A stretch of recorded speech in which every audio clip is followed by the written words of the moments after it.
Саламатсыздарбы?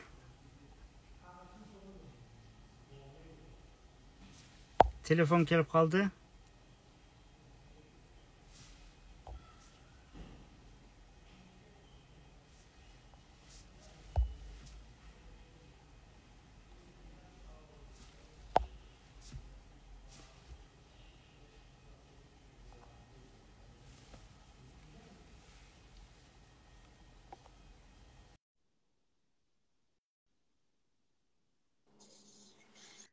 Салам.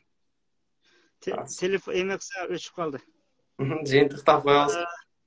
Жыйынтыктап коелу эле. Тиги сакан жетип албай калдым, кечиресиздер. Анткени эме тагдыр ушундай экен да, ама живой киргендер үйрөндү, калгандары эми үйрөнө албай калды. Жыйынтыктап коелу. Не дедик акыркында? Жана убакыт боюнча айттык. Акыркы жолу эмне жөнүндө айтып аттык эле? Ошо убакыт боюнча айтып аткам, мен максатка бир убакыт койдук, ошончолук ишеним табышым керек деген. Процент. Жанагы ишеним боюнча. Мына убакыт койбой, мисалы, бир айдан кийин эме деп. Деги эле мындан айтайынчы, ушуну жакшы өнүктүрсөңөр аябай жакшы экен. Биз убакыт коебуз го, мисалы, айына ушунча табам деп айтабыз, туурабы? Неге айына деп айтасың, билесиңби? Неге айына? Эми айлыкта иштеп жүргөн же бир 30 күндү ушундай. Мындайча айтканда, айлык деп ошол бул дүйнөгө адамдарга коюлган рабочий мышление. Рабочий мышление дегенде адам айлыкта ушунча табам дейт. Эгер айлыкта ушунча табам десе, өнүгүшү бир аз кыйын болуп калат. Анткени возможностьтарды кетире берет. Анткени бир жумадан кийин боло турган нерсе дагы убактым бар деп туруп өткөрүп берет. Аябай стараться этет, өзүнү кыйнагандар. Стараться этип анан 30 күн өтөт, анан 30 күндө болбой калса, болбойт экен деп баягы мотивациясы үчүн таштап салат да. Хотя 31 күнү болмок да. 31 күнү Кудай даярдап турат, азыр бир күн чыдаса, буга ушунча берем десе, раз таштап коюп, болбойт экен, каалабайт экен деп сомнение кылып баягы неме кылышат. Ошон үчүн убакыт эмес. Анан эгер убакытка мен биринчи өзүм баягы айына ушунча деп жазат элем да, ойлондум да, мынтипчи. Анан мен дуалга жазып атам да, анан ойлонуп туруп, неге мен айына деп жазам дедим да. Анан ойлонсом, көрсө, айлыкка иштегендер, рабочий мышлениялар айына деп жазат экен да. Анан мен рабочий мышление менен иштеп атат экенмин да. Мен рабочий мышление менен иштесем, анда мен качан байым? Рабочий мышление менен мен канчалык чоң нерселерге жетише алам? Анткени эсептесең, убактың жетпейт да. Айына ушунча тапсаң, ушунчадан топтосоң, сен качан квартира аласың, туурабы? Андай болуп калат. Бир жылда мынча эле болот. Ол деген сөз. Мынча эле болот экен, анча болсо, анда өмүр бою иштесем, бир квартирага иштей аламбы, иштей албаймбы? Айлыгым мынча, туурабы? Ошол мышлениеден чыгыш керек. Эми эмне кылыш керек ан үчүн? Айлык деген нерсени унутуш керек. Жумалык деген, жылдык деген унутуш керек. Баягы проценттерди койдук. Эртең менен турганда ишиң только 100%терди кылып кете бериш. Каалай бериш. Ошону ойлонуп, ушака барып, ошону ишиң ошол да, ошону мен бүтүрүшүм керек. Ошо менен связанный адамдар менен сүйлөшүп, эме кылсаң, мындай карасаң, уже бүтүп кетсе, кийингилер чыга берет да. Ишиң ошо. Ошондой кылып кете берсең, кийин акча таптың, успешный болдуң. Мындай убакытты карасаң, аятта кыска убакытта ушунча болуп калыптыр дейбиз. Мен жашоом ошондой болду, буну үйрөнгөндөн кийин ушундай болду. Анан ойлондум, мен ушу азыркы даража десин, мен 10 жылда мынча даражага жете албайт элем, мурдагы мышлением мененчи. Анткени математика эсептейсиң, канча айлык табасың. Аны топтосоң макул канча болот. Эсептесең, өмүрүңдө бир квартирага да жетпей, бир машина да албай, ушундай да. Андан чыксаң уже, ал мындай нерсе экен да, сен убакыт койгондо башка бир эмеден үйрөнгөн мындай. Сен Кудайдан сурап атасың, максат деген сөз, каалоо деген сөз, Кудайдан бир нерсе сурап атасың. Кудай деги эле сага айткан, каала берейин деген да. Аят жазылып турат. Сен бир нерсени каалап атасың, бирок Кудайга условия коюп атасың да. Кудайым сага ушул убакытка чейин берип кой, хашабекеле. Диктуйш деген сөз бар го мындай. Уже сен жоктон жараткан, сен бул дүйнөдө жаратылышты билесиңби? Мындай эмелер билесиңби? Кааласаң аябай жакшы берем, кааласаң мындай да берем. Ал эмеге жараша, сенин каалооңа жараша. Тим более өзүңдүн шартың менен. Мага ушунча акча ушу жолдор менен келсин деп каалап атат да. Кудай сен тагдыр боюнча ушу жол менен барбайт, ал жерде жаратылышка каршы. Сен Кыргызстанда отуруп триллионер болом десең, мисалы, жаратылышка каршы. Бирок Кудай кааласа кылып койт. Бирок сен триллионер болом десең, Кудай каким-то образом сени барат дагы, Илон Масктын жанына отургузуп коет дагы. Марска учу ошондой болуп, анан Кудай өзүнүн себеби менен ошону берет. Жолду биз тандабайбыз. Men жолду биз тандап алып да бул жол деп туруп. Ушул жолду сен кантип дегенде жолду тандаган болосуң. Кантип деген сөз жол. Бирок чыныгы сенин максатыңа жете турган жол ал сенин жолуң эмес. Кантип дегенде тандап атпайсың. Оюңа кантип десе ушу келет туурабы? Башка нерсе келбейт да. Сен канча нерсе билесиң? Канча соң колуңа кармадың? Опытың карайсың, тажрыйбаң карасың. Жок. Кантип менен иштей албайсың да мындай айтканда. Эч нерсе болбойт. Кыйын да. 19 жашында экенсиң, университетке бара эле экенсиң. Дагы эмне биз кантип десең азыр бирдемке максаттарын койсоң, сразу сындырып койсоң болот да. Любой киши сындырып койсоң. Неге дегенде, азыр мындай кылам, инстаграм, кантип кыласың? Анан мындай кылам, ал болбойт, менин досум бар, мында Американы бүтүп ал кыла албай койгон, сен кыла албай элең. Кантип кыласың, ал болбойт десе, эмне кыласың? Бир жооп, эки жооп, үч жооп, анан болду, болбойт экен, туура айтат дейсиң дагы. Ал жерде көрдүң, Кудайга ишеничиңди жоготуп ийдиң аяктачы. Сенин кыла турган нерсең мен билбейм. Бирок ал болот, ошон калам, ошого ишенем. Неге дегенде аны Кудай кылат. Бул аябай күчтүү нерсе. Мага эң күч берген нерсе ошо. Кудай мага итегеле каалоону бериптир. Ал айтып атат да, каалоо деген сөз выбор, каалоо, бирдемке каала Кудай берген бизгечи. Эгер бизге каалоо сезими бербегенде, анда биз бирдемке каалабайт элек. Машина мындай бейишке барам, мындай нерсе болбойт эле. Адам ичине койгон үчүн биз жашап атабыз. Эртең менен туруп атабыз, кызыгып атабыз, Instagram кирип атабыз, акча табабыз деп бир каалоолор бар. Бул жаман нерсе эмес. Анткени Кудай программабызга койгон. Значит, каалаган нерсе жаман эмес.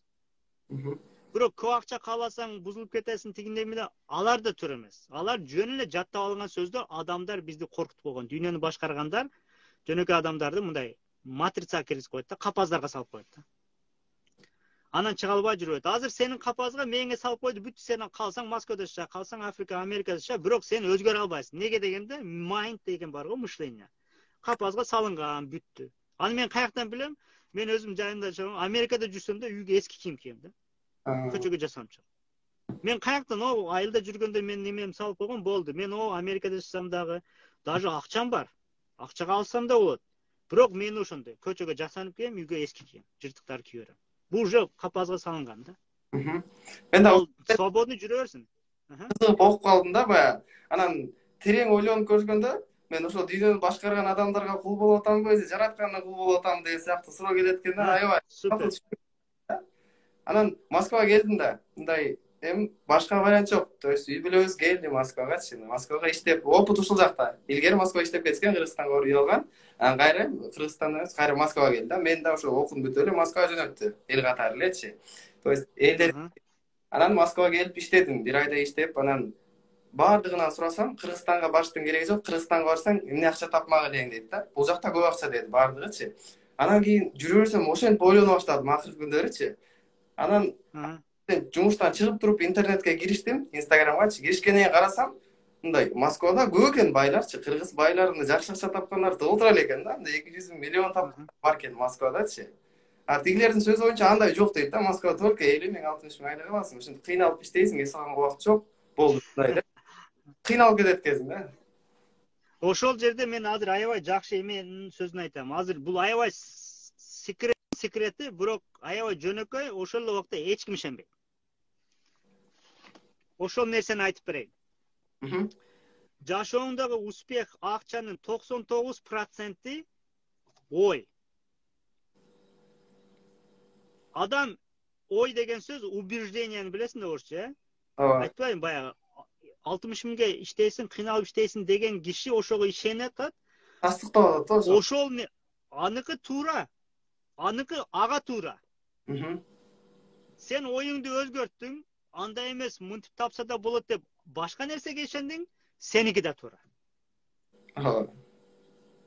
Анткени сен болот, акча таап атасың, уже эмеде ал болбойт деген сен ишенген үчүн болот. Эгер сен ишенбесең, сен өзүң неге ишенсең ошо туура. Ошол жашооңо келет. Убежденияң эмне болсо, ошо келет. Эгер убежденияң боюнча бул болбойт тигинде деп өзүңдү чектесең, элдин айтканын көргөн нерсеңе ишенсең, анда ошол болот. Тегиле биз көргөн нерсеге ишенебиз. Бирок сен алып коюп азыр сага байлардын ортуна койсом, же менин өзүм жашоомду айтып берсем, Нуртилек беле, Нурислам беле? Аты? Нуртилек. Нуртилек, сен азыр жашсың, действительно сен мынтип ойлонуп көр, мен ишенем, тем более дин жактан ишенем, бүт жактан изилдедим, жашым 40та, ак караны билген мен 40 жаштагы адам, эң өнүгө турган убагы эмнеге дегенде, пайгамбарыбыз саллаллаху алейхи вассаламга дагы пайгамбарлык 40 жашында келген. Ал деген сөз, бүт байлар, дүйнөдөгү успешный адамдарда обычно 35-55 жаш, 50 жаш арасында успешный болгон. Ошол жаш өтө атам өнүгө турган, ак караны билген, уже баягындай эмоциональный бирөөнүн аркасында чуркап, же бир акчанын аркасында чуркап, же бир кыздын аркасында чуркап, же өзүнүн эмесин мындай андайлардан өткөн, түшүнүңбү, ошол момент экен да. А бирок ушуну дүйнөнү башкарганда эмне дейт? Кризис среднего возраста деген сөз бар да. Сен 40ка чейин, 35-40ка чейин эчтеке кыла албадың, бол сен эми сага жашоо болбойт, ушу менен кете бер деген сөз да. Менин көп досторум бар Америкада, кризис среднего возраста, стресс. Ушуга чейин эчтеке кылбадым мындай деп. А мен буну үйрөнгөндөн кийин, буну атайын адамдардын башына киргизгенден кийин мен аябай таң калдым да, значит мен эмөгөнө кеткенмин дедим. Ошентип анан коуч болдум, Кыргызстанды кыдырдым, акчалар таап атам, анан көрдүң, мышлениямды эле өзгөрттүм. Тигилер кризис среднего возраста деди, меники наоборот, успешный возраст эме экен дедим дагы. Ушул убакка чейин таппасам, значит азыр табат экенмин дедим дагы. Жөн оюмду өзгөрттүм, болду. Убеждением ошол. Ошол эле сеники деле азыр, мисалы мен айтсам, Нуртилек, сен 19 жаштасың, дипломуң бар, жок, неважно, орусча билесиң, билбейсиң, англисче билбейсиң, просто азыр айтып аткан ичиндеги аябай каалоолорду койсоң, ага ишенсең, эгер тагдырдын жолу сен англисче билип бара турган болсоң, каким-то образом сен англисче үйрөнүп аласың.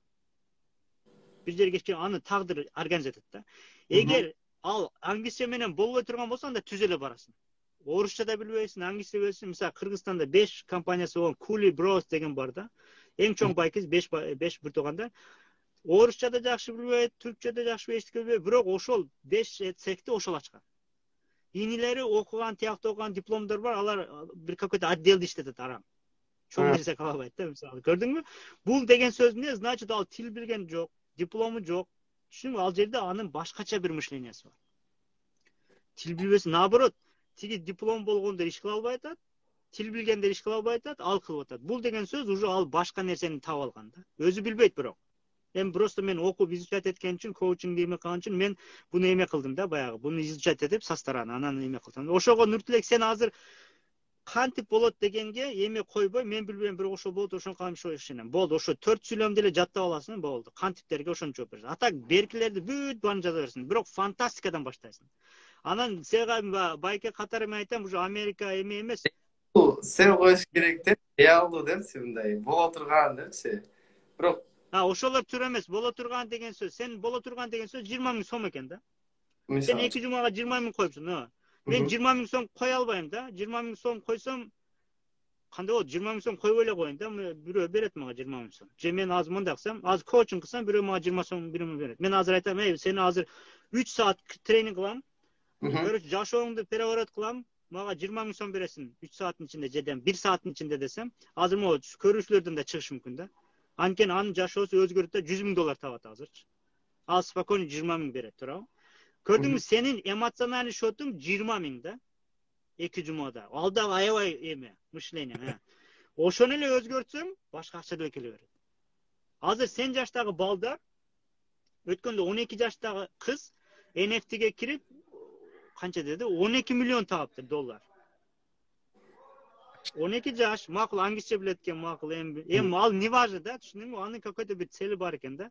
Керемет болуп кетти. 12 миллион $. Тап деген, аны тууган-пуугандар менен бир жет атасы эме кылса, анча акча тапкан эмес да. Ал кыска убакытта тапты. Ошон үчүн акча дагы бул кандай десем, Кудайдын бир эмеси да. Кандай десем, бат табылат эми, аны биз өзүбүзгө кыйнап алганбыз да, жабылып калганбыз. Сөзсүз кыйналып иштеш керек деген үчүн эле ошондой да. Аны алып сал, кыйналбай, Кудай өзү берет. Туурабы? Кудай рызкыны берем деген бир, Кудай каалабын берем деген бир. Бизге эмнеге берип атат? Анткени Кудай закон койгон бул дүйнөгө. Бул дүйнөдө эч ким мынтип учуп кете албайт, туурабы? Шак туруп эле учуп кете берет. Бирок Кудай кааласа боло беле? Болот эле. Бирок Кудай айткан, өзүнө сөз берген да, бул дүйнөгө мыйзам койгонмун. Бүт баары мыйзам ченемде. Закон. Физический жаратылыштын закону менен иштейт деп коюп койгон. Ошол эле сыяктуу биздин баягы байыбаган ой жүгүртүү мышлениябыз бар го, ал дагы закон. Сен айтпайсыңбы, ата энем мага влияние кылып атат, досторум влияние, ал баарын ошондой кылат бул дүйнөдө. Сен бирөө менен көбүрөөк сүйлөшсөң, ошондой ойлоно баштайсың. Бул ушундай нерсе. Кытайда жашасаң, уже кытайларга окшоп баягы ойлоно баштайсың. Америка болсоң, американецтерге окшоп ойлоносуң. Азыр Москвадасың, Москвадагы кыргыздарга окшоп ойлойсуң, башкача ойлоно койсуң. Бул закон. Эми буну сен билсең, түшүнсөң, бул закон болсо, ошол законду колдонуп өзгөрө аласың. Кантип колдоносуң? Мен досторум менен кечке бирдемкени сүйлөшө берсем, ошондой ой болсо, значит мен көп сүйлөшпөйм. Ата энеме утур доказать эте бербейм. Мен эмне каалап атам, ушуну каалап атам. Сен азыр андан көрө 20 миң сом эмес, 40 миң сом кой. Анан убакыт койбо. Бирок күнүгө турганыңда ошол жөнүндө каалай бер, ошол жөнүндө ойлоно бер. 40 миң сом эмне деген сөз, мисалычы. А сен элдерден угорсаң 40 миң ал кымбат, ол жарым айдын айлыгы, сен барып иштешиң, андай мындай дей берсең, ал туура. Сен убеждение болуп каласың. Убеждение деген ошого ишенип каласың. Сенин ишеничиң эмне болсо ошосун. Бүттү. Ошого ишеничиңди өзгөртүшүң керек. Башыбыз мышление биринчи орунда, биринчи орунга ушуну коюш керек. А так биринчи орунда эмне болот да? Мен эмес, биринчи орун мээнет депчи. Мээнет кылыш керек биринчи орун депчи. Ушундай эме бар да, түшүнүк. Ал түшүнүк аныкы мындай айтып атпаймынбы? Эгер бир адам ошентип түшүнсө, аныкы туура. Анын жашоосунда ошондой болот. Башка бирөөнүн жашоосунда башкача болот. Анткени ал ошентип ишенет, ошондой сомнение кылат. Ал айтат, мен монтип мээнет кылып иштебесем, Кудай мага акча бере албайт. Хаша бекела. Сомнение кылып атат да, туурабы? Кудай айтат, сен мээнет кылсаң да сразу берип коем дейт да. Эгер кааласаң. Бирок бир какой-то себептер колдонот, конечно. Сөзсүз баягы көчө шыпырып акча келет деген нерсе жок да. Түшүндүм, Instagram же бирдемке же NFT дедим, же бирдемке бир бай менен таанышпа, же биреме. Короче, ал себептер миллион себеп бар. Билбейбиз да, аны кайсысынан болот. Бирок ал биздин көргөнүбүз чектүү болгон үчүн 5 эле нерсе көрүпсүң да сенчи, жашооңдо. Ким менен сүйлөшүп атасың? Бирок жашоодо, тагдырда 5 эле себеп жок да, миллион себеп бар да, туурабы? Ал жок деп эсептеп атасыз да. Менин билген себеп эле туура деп атасыз. Кудай айтат, сен оюң чектелүү, таанышкан кишиң чектелүү, акчаң чектелүү, канчалаган адамдар көрүлөксүн. Азыр ошо Москвада эле сенин жашыңда кыргыз бала, айылдан келген, эчтекеси жок, бир акча таап атат, туурабы? Аны көрбөгөн үчүн ишенбейсиң да. Анын жанында бир-эки жүргөндөн кийин айтасың, бул интернетте эчтеке билбейм, бул кылбасам мен да кылам дейсиң, туурабы? Азыр эмнеге Максат Муктаров балким кыргыздарга көбүрөөк влияние кылат, чем Рыбаков, жада ким бар, мисалы башка бир американец сыяктуу. Эмнеге дегенде, мага окшош экен дейсиң да, узко глаз экен, кыргызча сүйлөйт экен деп көбүрөөк таасир берет да. Значит, кыргызча кылса мен да кылат экен. Угуп жүргөн кыргызча сөздөр мындай жакшыраак болот. Сөздөр бул подсознанияга прямой барат, мисалычы. Эмоция, сөздөр, анемелер баягы бул сен мага окшош экен, өзүңө жакын. Мындай айтканда, сен могул жердесиң, мисалы, мен могул жерде болсом, сен биякта связкаң бар да. Азыр мен 19 жаштамын, Максат Муктаров 40 жашка чейин, мен ага чейин монтип ошону өтөм деген бир связкаң бар. Эгер ал орус болгон болсо, Рыбаков. А сен Рыбаковду угуп атасың да. Рыбаков орус да, ол Россияда жашаган компаниялар бар. Сен моите связка жок болгон, сен ага умтулбайсың. Россия ал типа инопланетянин, мен адаммын деген сыяктычы. Ошого связканы кылышың керек да, просточу. Түшүнүктүү. Мындай, суроо барбы? Суроо жок, ыраазычылык эле болгон, ошол. Аябай. Жакшы, анда ийгилик каалайм. Ошо задача ошол. Задача мындай, мисалы, мен айттым го, мен неге ушу техникаларды үйрөндүм? Анткени биринчи адамдын жаратылышы бул дүйнө кантип иштейт? Не только физика, и метафизика деген көрүнбөгөн закондор. Мисалы, мышление бул көрүнөбү, көрүнбөйбү? Көрүнбөйт, туурабы? Бирок ал мышление колдонгондо физика көрүнүп калат. Айтып атпайбы, мисалы, аябай катуу иштешиң керек, мындай болбойт. Өйткөнү уже мышлениесин түшүндүк. Ал көрүнбөйт, бирок ал айтты, сөз менен чыкты, же кылып атат ал. Же чөнтөгүндө канча акча бар? Финансовый счет ошо сыяктуу. Ошон үчүн сен биринчи очередь эмени өнүктүрүшүң керек. Ойду өнүктүрүшүң керек, андан кийин эмоциональный счет деген бар. Айттым беле, уккан белең? Сен өзүңдү канча сомго ыра көрөсүң? Канча сом сага норма? Азыр сага 20 миң сом да норма эмес экен, туурабы? Мындай сразу болгонго, аз убакыттын ичинде норма эмес. Көрдүңбү, убакытка байлап атасың. Тем более.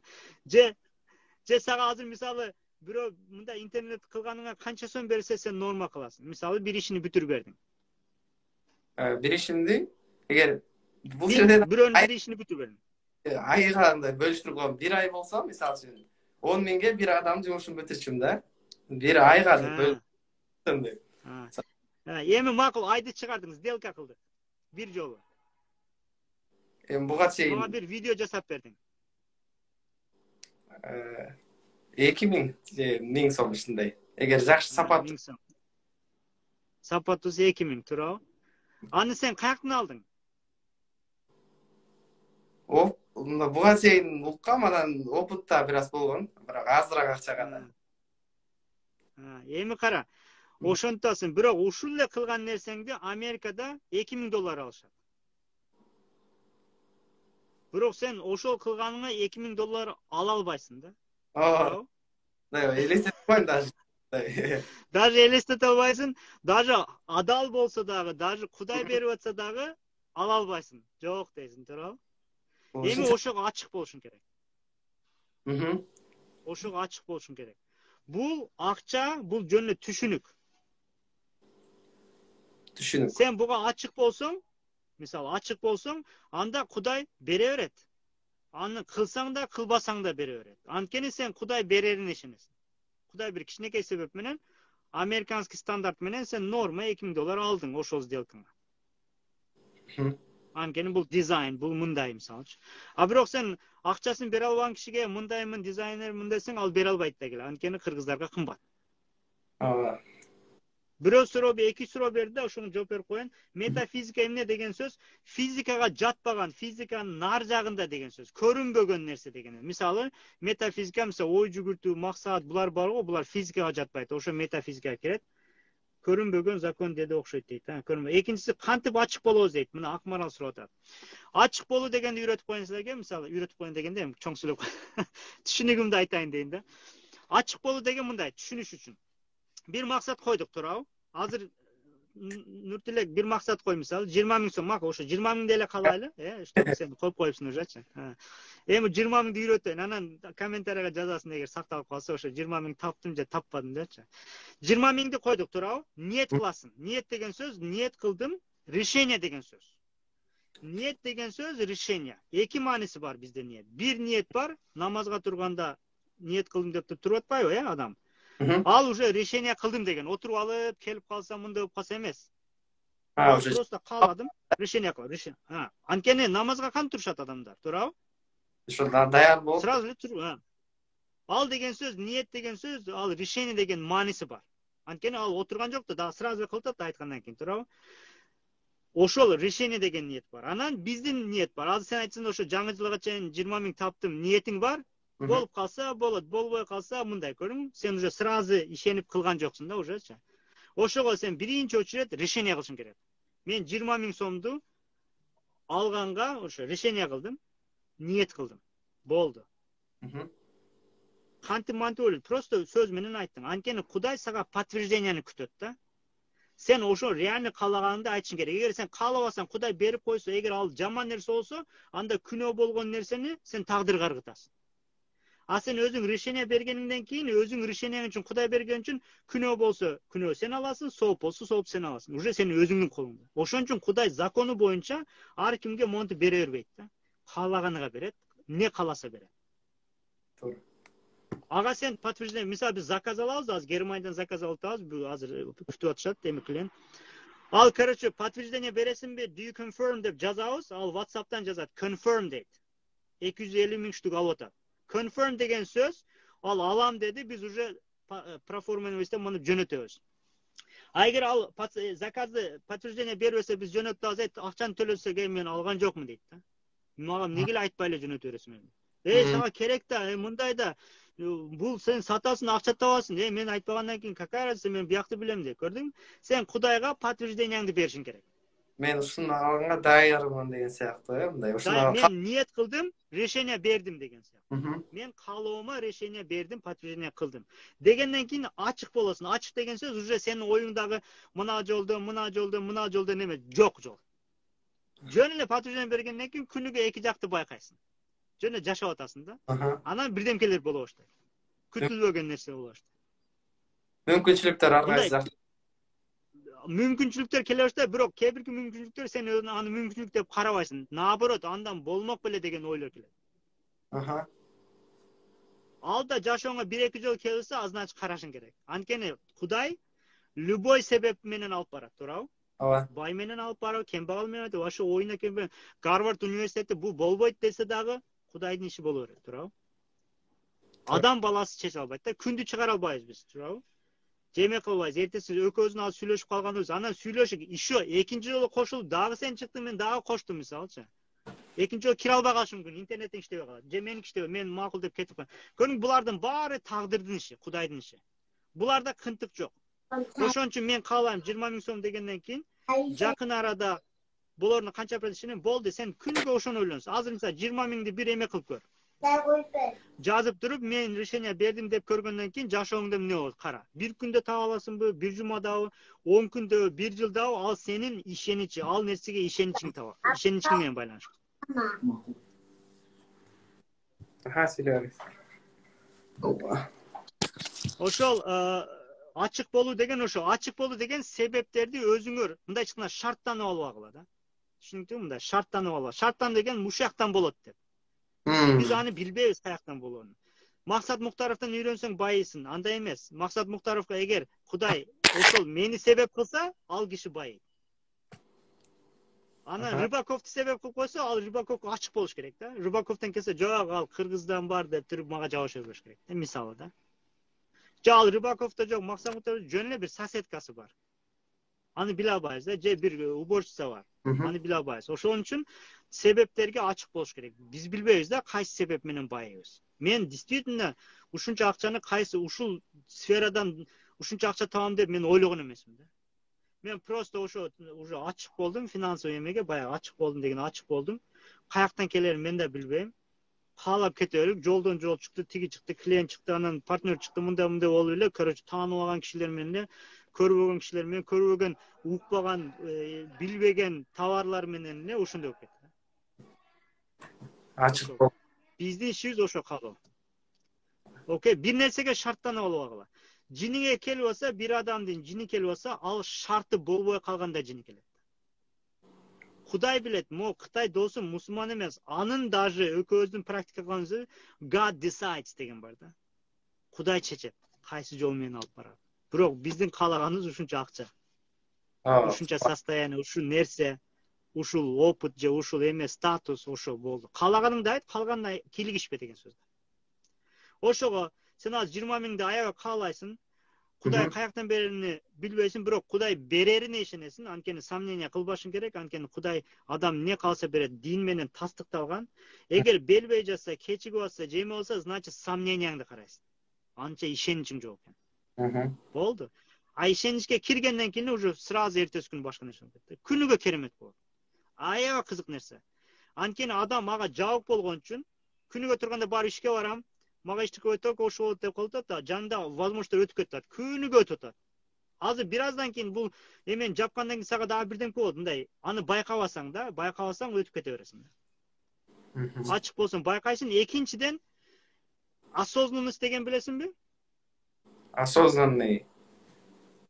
Осознанный деген байкоо деген да. Байкоо. Азыр жашооңдо эмне болду байкап атасың. Мына канча өнүктүң эме.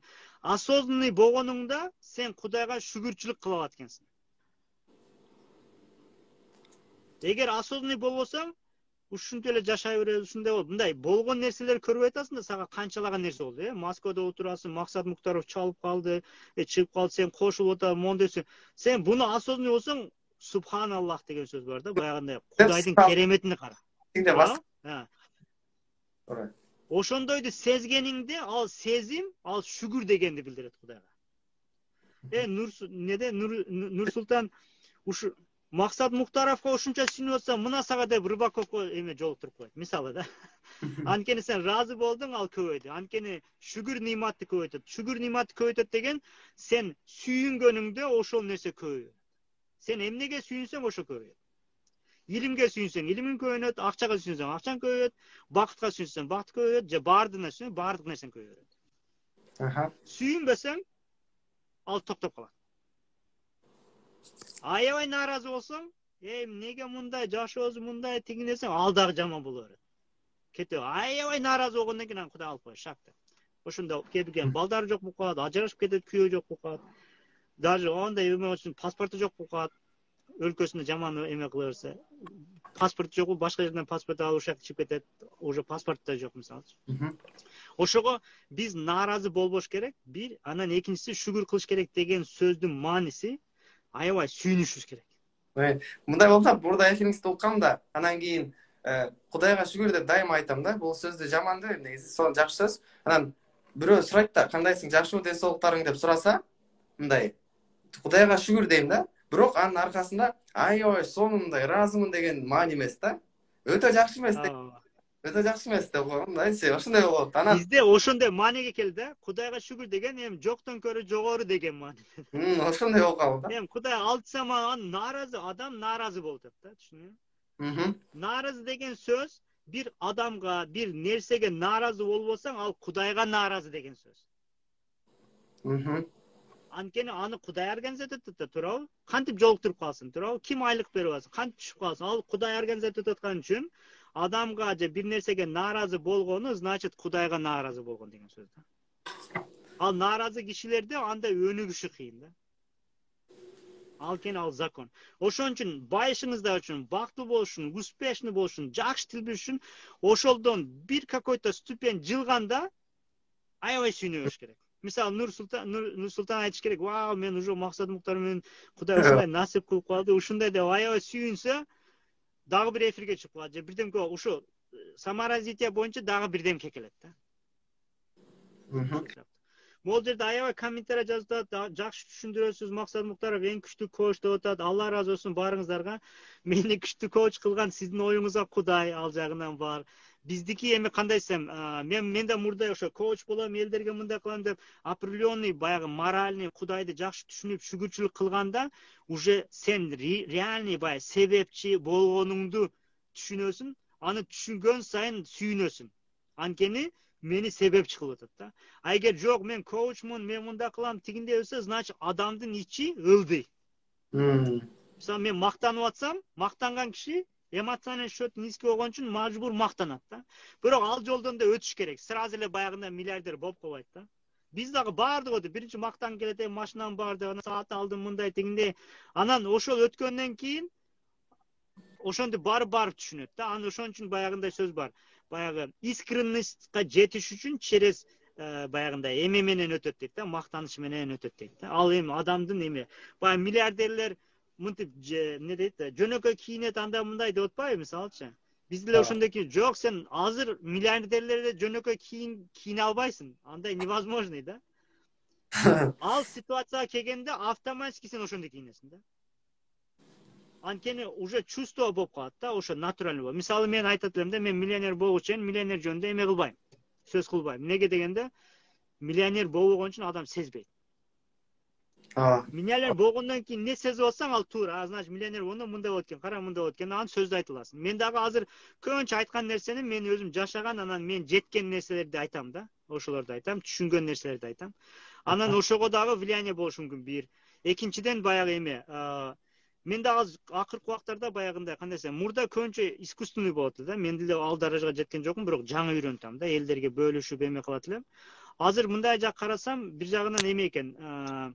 Азыр только реальный нерсе бөлүшкүм келип атат, анан баягы прямой эфир кылып бир сабак үйрөтөм, бирдемке эмес, баягы мындай жашоодон алып эле түз эле прямой иштеген нерсе менен эле эме кылып, диалог менен кылган аз дагы көбүрөөк эффективный экен. Ошого азыр элдерге да айтмакмын, мындай пост чыгарган мага азыр эме болот да, мындай кандай десем, илхам жок дейм. Азыр мага ошондой живой чыгып, азыр Нурсултандын эми жашоосун билбейбиз, эми азыр могу сохранить этсем, астына комментарийсе угасыздар. Элдер уже эле эме кылып атат, суктанып атат. О, 19 жашында экен, ушундай нерсе үйрөнүп атат экен деп. Мисалы, мага деле ошондой. Мага сен жашооң аябай кызык. Эгер 19 жашында үйрөнсөң, ушинтип кетсең, кандай болот экен? Кудай дагы нелерди сага насип кылат экен да, ошондой бир эме кылабыз да бизчи.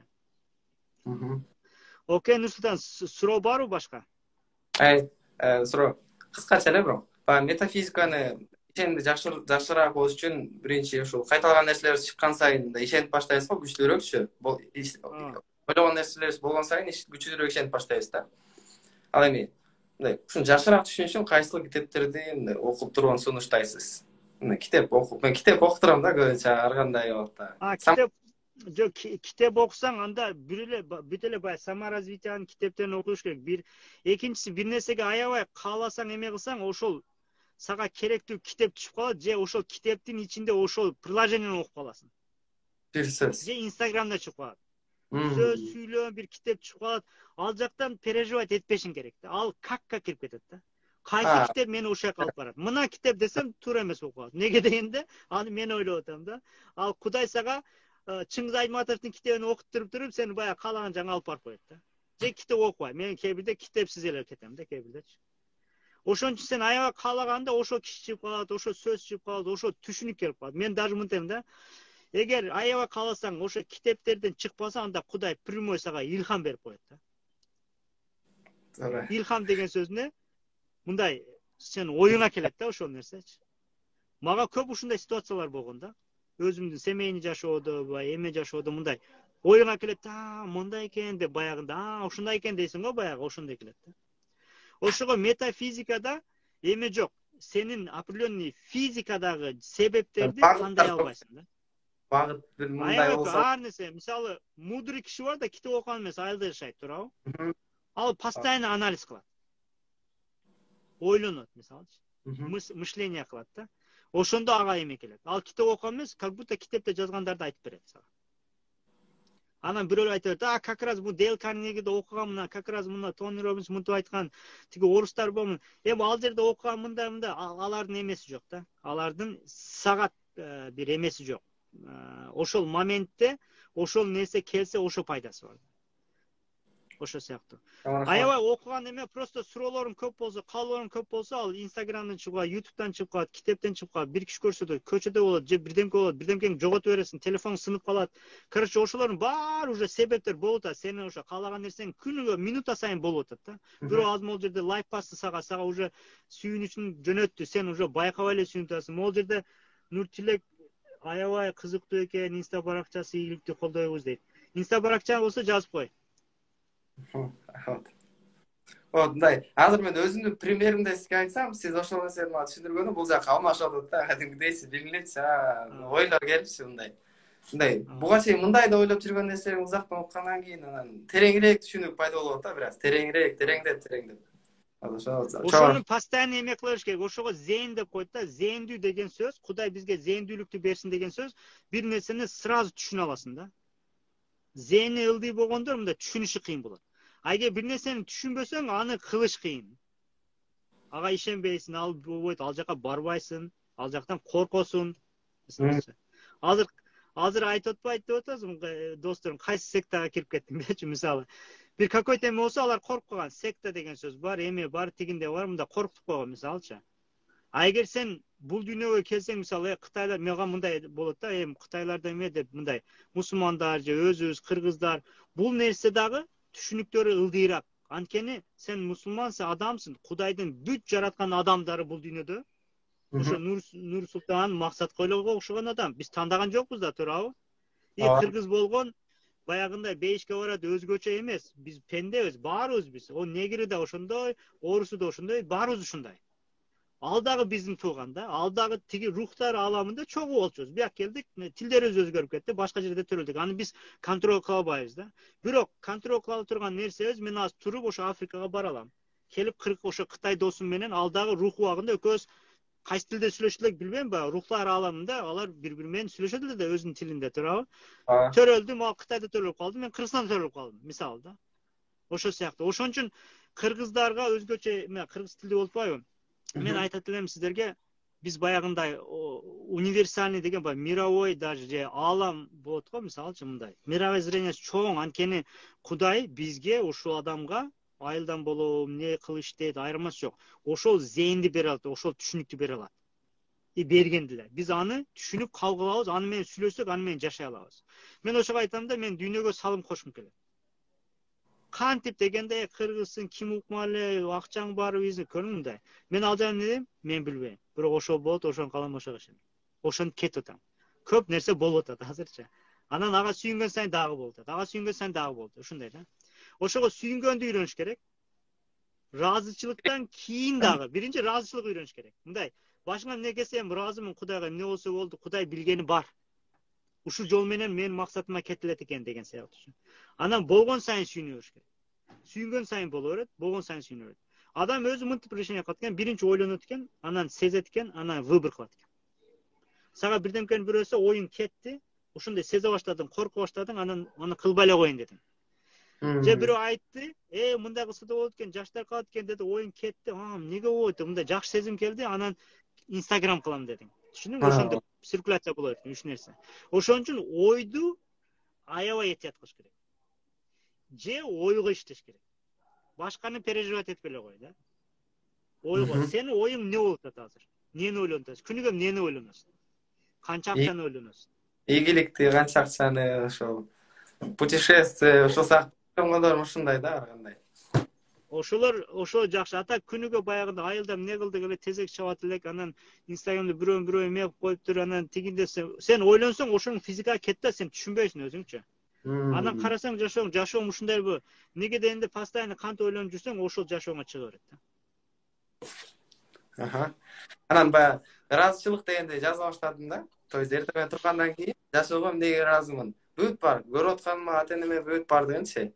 Мурда Кудайга шүгүр дегенде анан эффект жок да анчалык, сөздүн энергиясы жок. Вот ыраазычылык деп жазганда вообще мындай от души кетет экен да, жан дүйнөң сезет экенсиң. Ал жерде көрдүңбү? Ал жерде Кудай биздин сөзүбүзгө карабайт да. Биздин дилибизге карайт, ичибизде, жүрөгүбүзгө карайт да. Сенин жүрөгүңө кайсы влияние болсо, ошо сөздү жаза беришиң керек. Ошо менен сүйлөш керек. Анткени просто мисалы кечиресиңер, Америкада нигер деп жаман болуп калган да, өзү негр деген жакшы эле сөз. Гастарбайтер деген жаман сөз. Анткени Германияда конок ишчи деген сөз, по идее жакшы эле сөз болчу. Аны маанисин өзгөртүшкөн да. Ошол сыяктуу эгер Кудайга шүгүр деп атасыз, бирок жүрөгүңдө баягындай нааразычылык болсо, анда ал сөздө эмес, ыраазымын, аябай кубанычтамын деп айтыш керек. Качан Кудайга шүгүр баягы сезимди берги чейин сөздү өзгөртүш керек. Эмоция өзгөрсүн ага. Андан кийин уже Кудайга шүгүр, кээ бирки алымдар бар, уже мисалы Алла ыраазычылыгын кылып атам дегенде, ал прямой аябай ишенип калат да, анткени Алла ошол сөздүн маанин берет да. Бизде Алла ыраазы үчүн дегенде бесплатно бер деген сөз деген мааниге келет. Мисалычы. Бесплатно берип коер деген сыяктуу. Алла мындай искренность болот, мындай. Не үчүн кылса Алла ыраазы кыл деп коет, ал жөнү кылып койдум, мен балдагы бир жардам берсин, анда мындай мисалы, же мени мактасын сыяктуу да. Реально Алла ыраазычылыгын дегенде ол бергенде де эч ким кабары болбойт анынчы. Же өзү бергенин унутуп калат сразу. Бул уже настоящий Алла ыраазычылыгы, Алла ыраазычылыгы үчүн. Ага да тренировка кылыш керек да. Ошо сен сөзүң боюнча ошол эмне дедик, акыркы сурооң эмне эле, жыйынтыктаганы? Мына жыйынтыкта эле бир жашооң баягы мен баягы тренингимден өзгөрүптүр, ютубту көрүпсүн, аябай кубанычтамын. Биринчиден сен ыраазы болгонуң кабыл кылдым, эчтеке эмес, мен дагы кубанычтамын, анткени бирөөгө бир ишке жараптыр, мисалычы, лично мына сага жараптыр, башка бирөөнү билбесек дагы, мисалы азыр тааныма. Экинчи, жашооң какой-то способ өзгөрүптүр, уже өзгөрүп атыптыр. Анан бүгүнкү тренингдин жыйынтыгы бир чоң максаттарды каалай бер. Анткени аны итегиле сен кылбайсың. Просто мен Советский Союзда жашаганымда 81-жылы төрөлгөнмүн, 80-94-жылы Советский Союз жыгылган, бирок 86-жылы апам раматылы сен Америкада окусуң дегенчи мен жаш бала Бишкекке барган эмесмин, Ош шаарына барган эмесмин, Нарай деген айылда жашайт элем. Америкага барам деп ойлонуп элем. Жөн ой, жаш баланын ою, ол Бишкекке барган эмессиң, Москвага эмес, Советский Союздан чыга албайсың, ал убакта ал вообще невозможно нерсе болчу да. Бирок ошо болду, значит ал болот экен. Ичиңе урукту эгесин, ал өсүп чыгат. Ошон үчүн чоң нерсени каалай бер. Америкага барам, Америкага деле бар. Америкадан өтүп кет. Марска барам, космический кемеге кирем, баягы метаверске кирем, баягы гигант нерселерге кирем, болду, ошол. Жөн аз жазып кой, ойлоно. Каалооң болсо да ичиңде. Жаздың, ал качан болот, эме болот, аны ойлонбой эле кой. Процент жазасың, 1% жазасың, же 0,0 жазып коер. Бүт баарын процент жазып коер. 0,00 бүтүн проценттен 100%ке чейин. Канча 100 каалооң барбы жазып коер. Болду. Экинчиси чоң максат ойло дейм да. Анткени сен азыр кантипке кирсең ойлоно албайсың да. Максат Муктар айтты, мен жашоомда болду. Убагында Америка невозможно. Азыр убагында Америка, азыр Марска барам десең, ошондой эле нерсе. Эч айырмасы жок. ошондой да. Кыргызстандан эч ким Америкага мындай мага ошон жаш бала барган эмес өмүрүндө. Ошон Марста чоң максат кой. Экинчиси не дедик, баягы бир нерсе болсо разы боло бер, анан кантип мен билбейм, бирок ошо болот, ошон калам, ошого ишенем. Ошондой кылып туруп, анан үчүнчүсү баягы жөнөкөй элден чык дегенде мындай ага аралашып, алар менен урушуп, аларга доказать этип эме кылган жок. Өзүң жашооңду ойло.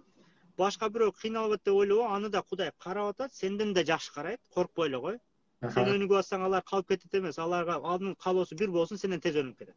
Сразу байып кетет, жем болуп кетет. Аны Кудайдын иши, анын өзүнүн тагдыры бар. Бирөө акча жоготсо да, көчөдө ачкага отурса дагы, ал дагы Кудай аны контроль этет. Сен ичиңден келген акчаң болсо, садакаңды берип койсуң, зекиңди берип койсуң, больше баягыны ойлонуп, ал деген сөз баягы Кудай аны карабай атат деген сөзгө келет да. Шун Кудай аны карабай атат, ал кыйналып атат. Сен каяктан билесиң, туурабы? Кудайдын ушунчалык мээримдүүлүгү, баягы адилеттүүлүгүнү билбейбиз да, эмне болуп атат анын жашоонда да, туурабы? Аны ачык кылып айтсаң, анда түшүнөсүң, бирок түшүнбөгөн үчүн аны эме кыла бергендечи. Ошол ооруган айтат, мындай ооруган киши да ошондой. Байыган киши да ошондой. Байыган кишинин акча жоготкон, ошолордун баарын Кудай бар. Ал жерде бүт көрүлөт.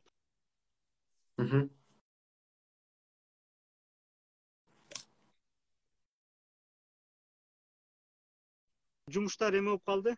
Чоң рахмат агай. Ыраазычылык билдирем. Белдере жардам. Сага да чоң рахмат. Азыр эме сохранить этип коеюн, болсо болот, болбосо кечиресиз, технический проблема болуп калган болот.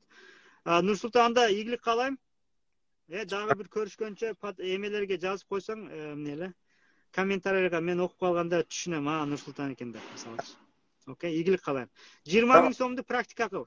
Кой, качан болоруна убакыт койбо, просто ишеничти көтөрө бер, ошол сыяктуу.